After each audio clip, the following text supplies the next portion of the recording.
नमस्ते।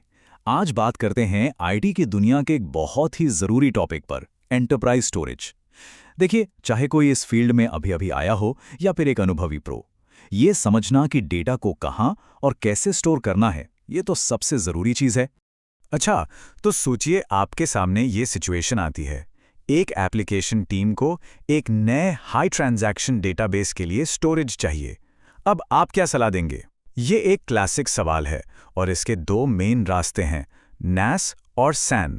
और यकीन मानिए, इन दोनों में से एक को चुनना, इसका असर सिर्फ परफॉर्मेंस और खर्चे पर नहीं, बल्कि करियर के रास्ते पर भी पड़ता है। तो सही फैसला कैसे लिया जाए? चलिए इस पूरी चर्चा को एक गाइड की तरह देखते हैं और इसकी शुरुआत हम करेंगे एक बहुत ही आसान लेकिन कह सकते हैं पावरफुल एनालॉजी से। अब ये बहुत ज़रूरी है। NAS को ऐसे समझिए जैसे आप एक लाइब्रेरियन से कोई खास किताब मांग रहे हैं, मतलब एक पूरी फाइल।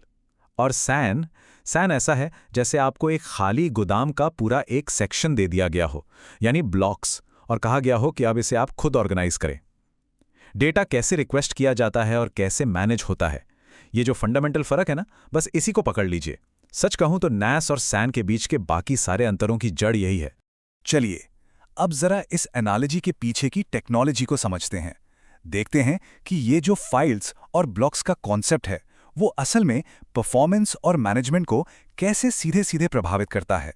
तो NAS के केस में सारा दिमाग, सारी इंटेलिजेंस डिवाइस के अंदर ही होती है। वो अपना फाइल सिस्टम खुद संभालता है और SMB या NFS जैसे कॉमन प्रोटोकॉल्स का इस्तेमाल करके नेटवर्क पर आपको पूरी की पूरी फाइलें और फोल्डर्स सर्व करता है, एकदम रेडी टू यूज। लेकिन SAN में कहानी बिल्कुल अलग है। यहाँ असली मेहनत सर्वर को करनी पड़ती है। SAN तो बस डेटा के रॉ ब्लॉक्स, जिन्हें हम टेक्निकली लंस कहते हैं, वो सर्वर को दे देता है। उसके बाद सर्वर का ऑपरेटिंग सिस्टम ही उस स्टोरेज को फॉर्मेट करने और मैनेज करने के लिए पूरी तरह से जिम्मेदार होता है, बिल्कुल एक लोकल डिस्क की तरह। तो सर्वर की नज़र से देखें तो इसका मतलब क्या हुआ? बहुत सिंपल। NAS उससे एक नेटवर्क शेयर की तरह दिखता है, जैसे कोई फाइल सर्वर शेयर। वहीं SAN वो उसे एकदम अपनी ही लोकल डिस्क जैसा लगता है, जैसे कि ई ड्राइव। ओके, अब आते हैं उस टॉपिक पर जिसका सबको इंतजार रहता है, स्पीड, परफॉर्मेंस। चलिए देखते हैं कि आर्किटेक्चर का ये छोटा सा फर्क परफॉर्मेंस पर इतना बड़ा, इतना जबरदस्त असर कैसे और क्यों डालता है।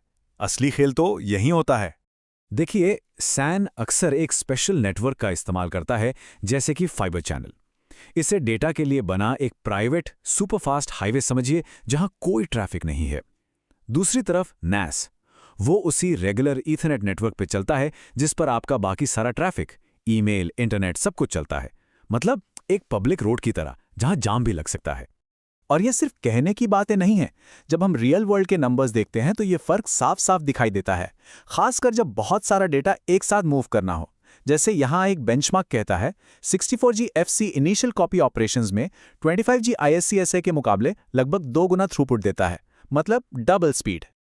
और ये देखिए, यहाँ जो खास बात ध्यान देने वाली है वो ये है कि डेटाबेस ट्रांजैक्शंस, मतलब OLTP और VMware जैसे वर्चुअलाइजेशन वर्कलोड्स के लिए फाइबर चैनल की एफिशिएंसी एक ज़बरदस्त परफॉर्मेंस बूस्ट देती है। इसका सीधा सा मतलब है एप्लीकेशंस ज़्यादा तेज़ी से रिस्पॉन्ड करेंगी और यूजर्स का एक्सपीरियंस बेहतर होगा। तो सवाल ये उठता है कि अपने लिए सही स्टोरेज हथियार कैसे चुनें? जवाब सिर्फ एक शब्द में है, वर्कलोड। जी हां, सब कुछ आपके वर्कलोड पर डिपेंड करता है। आइए इस डिसीजन मैट्रिक्स का इस्तेमाल करते हैं ताकि कॉमन ज़रूरतों को सही टेक्नोलॉजी के साथ मैच कर सकें। इसे आप अपने टूलबॉक्स की एक रेडीमेड चीट शीट समझ सकते हैं। तो NAS कब चुनना चाहिए? देखिए, NAS सिंप्लिसिटी, कम खर्च और कोलैबोरेशन, यानी मिलकर काम करने में आसानी का चैंपियन है। ये उन जगहों के लिए बिल्कुल परफेक्ट है जहां कई लोगों को एक साथ फाइलें एक्सेस करनी होती हैं, जैसे कि ऑफिस फाइल शेयर्स, बैकअप या फिर वीडियो जैसी बड़ी अनस्ट्रक्चर्ड डेटा को स्टोर करना।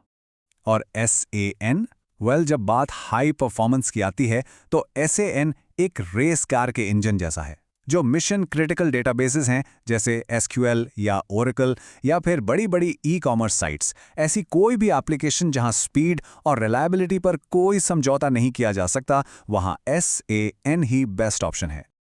लेकिन रुकिए, कहानी सिर्फ परफॉर्मेंस पर खत्म नहीं होती।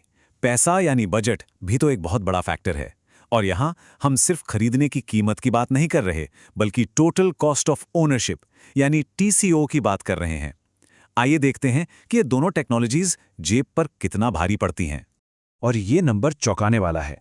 सैन की 5 साल की टोटल कॉस्ट का सिर्फ 15 से 25% ही उसकी शुरुआती हार्डवेयर की कीमत होती है। मतलब जो सामने दिख रहा है वो तो बस टिप ऑफ द आइसबर्ग है। असली और बड़ा खर्चा तो इसे चलाने में आता है, मेंटेनेंस, बिजली, कूलिंग और सबसे जरूरी इसे मैनेज करने वाले स्टाफ पर। इस टेबल को देखिए। सैन के लिए आपको स्पेशल हार्डवेयर चाहिए, जैसे फाइबर चैनल स्विच और HBA कार्ड्स। फिर इसे चलाने के लिए स्पेशलिस्ट एडमिन भी चाहिए। और हाँ, ज़्यादा पावर और कूलिंग का खर्च अलग। दूसरी तरफ NAS, वो तो आपके मौजूदा IP नेटवर्क और जनरल IT स्किल्स के साथ ही काम कर लेता है। और यही है स्किल सेट गैप। NAS को मैनेज करने के लिए जो IP नेटवर्किंग स्किल्स चाहिए वो आसानी से मिल जाती हैं, लेकिन सैन के लिए fibre channel, zoning, Lun masking, WWNs, इन सब के लिए स्पेशल नॉलेज चाहिए। और ये फर्क सीधा सीधा स्टाफिंग की कॉस्ट और मैनेजमेंट के सिरदर्द पर असर डालता है। तो देखिए, इन टेक्नोलॉजीज को समझना सिर्फ एक टेक्निकल एक्सरसाइज नहीं है, ये आपके प्रोफेशनल करियर और ग्रोथ से भी जुड़ा हुआ है। चलिए अब इस पर बात करते हैं कि ये फैसला आपके करियर को कैसे एक नई दिशा दे सकता है। ये बात बिल्कुल सही है। सैन की कॉम्प्लेक्सिटी में मास्टरी हासिल करना एक चैलेंज जरूर है, लेकिन ये एक एडमिन को टीम का एक इंडिस्पेंसेबल यानी एक बहुत ही जरूरी हिस्सा बना सकता है। स्पेशलिस्ट बनना एक जबरदस्त करियर मूव हो सकता है, लेकिन हाँ, इसके लिए लगातार सीखते रहने की भूख होनी चाहिए। और हाँ, ये भी याद रखिए कि स्टोरेज की दुनिया कभी एक जगह नहीं रुकती। भविष्य और भी तेज है। आज NVMeOF यानी NVMe ओवर फैब्रिक्स जैसी नई टेक्नोलॉजीज आ रही हैं जो NAS की आसानी और सैन जैसी परफॉर्मेंस दोनों को एक साथ देने का वादा कर रही हैं। तो इस फील्ड में आगे रहने का एक ही मंत्र है, नेवर स्टॉप लर्निंग। तो आगे का रास्ता क्या है? जब भी स्टोरेज से जुड़ा कोई फैसला लेना हो तो ये 4 सिंपल स्टेप्स याद रखें। पहला, वर्कलोड के IO पैटर्न को समझें। दूसरा, परफॉर्मेंस की ज़रूरत को TCO के साथ बैलेंस करें। तीसरा, लॉन्ग टर्म स्केलेबिलिटी के बारे में सोचें। और चौथा, जैसा मैंने कहा, हमेशा सीखते रहें, एक मेंटर की सलाह समझिए। ये फ्रेमवर्क आपको हमेशा एक मजबूत फैसला लेने में मदद करेगा। तो रास्ता अब यहां से शुरू होता है। सवाल यह है कि आप क्या बनाना चाहते हैं? एक ऐसा आर्किटेक्चर जो सिंपल कोलैबोरेशन के लिए हो, या फिर एक ऐसा जो हाई परफॉर्मेंस ट्रांजैक्शंस के लिए बना हो? याद रखिए, ये चुनाव सिर्फ इंफ्रास्ट्रक्चर को नहीं, बल्कि बिजनेस की ताकत और आपके करियर की दिशा को भी तय करता है। इसलिए समझदारी से चुनें।